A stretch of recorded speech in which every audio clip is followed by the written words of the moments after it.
name is Josette Ciceron. You can call me Jo. I am a member of the Alexandria community, and I've been here for about 5 years.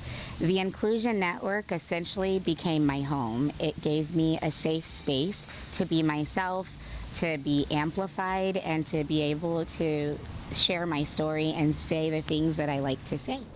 So the major ways Inclusion Network has been able to shift the conversations around inclusion and equity are through one of the biggest projects that we have done, Voices Talk Show. We didn't come here on our own accord. We were literally ripped away from our lands, stripped of our identities. And once we went through all these things, you went from slavery to the black codes and all those other laws that just kept the system going, the system that we still today. I said, I feel like as a Native American person, I'm kind of in the background.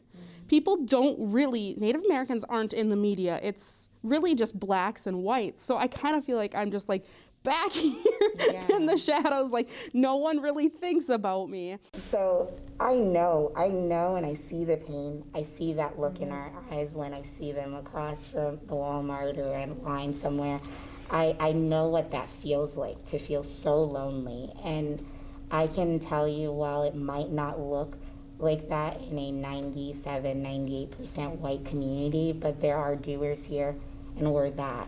Inclusion Network has the ability to give you a voice, has the ability to give you community that is welcoming and inclusive. Adding to that, we have diversity training resources. We've got a lot of like-minded leaders that are going to challenge the status quo and also bring conversation forefront. So if you want to have that tough conversation, work with your white fragility, you're welcome to Inclusion Network to grow with us.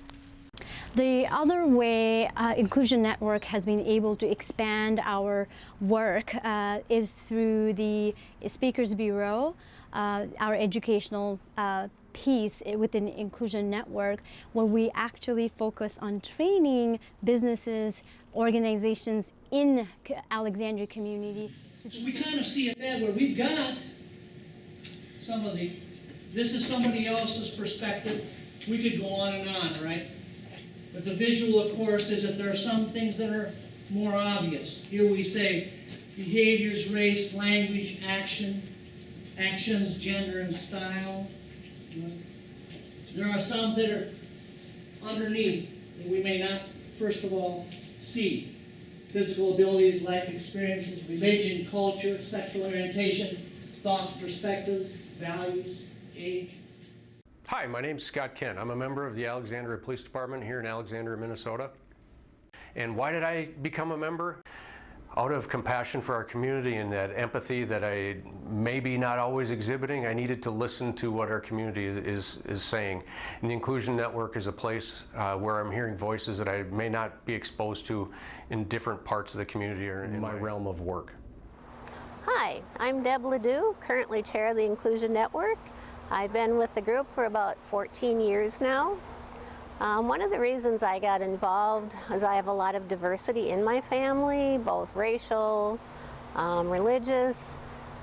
And when you're younger and hear negative comments, you don't really think a lot about it. But as you get older, it's like, hey, you're talking about my family now.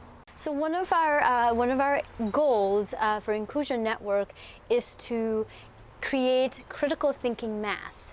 And for that, we need volunteers, we need board of members to hop in on our board and bring your ideas and bring your expertise so that we can develop a safe place for BIPOCs and for our white allies to build a better community. I remember coming to Alexandria 14 years ago and made to feel very welcome here. But I also observed over the years that not everybody was made to feel so welcome.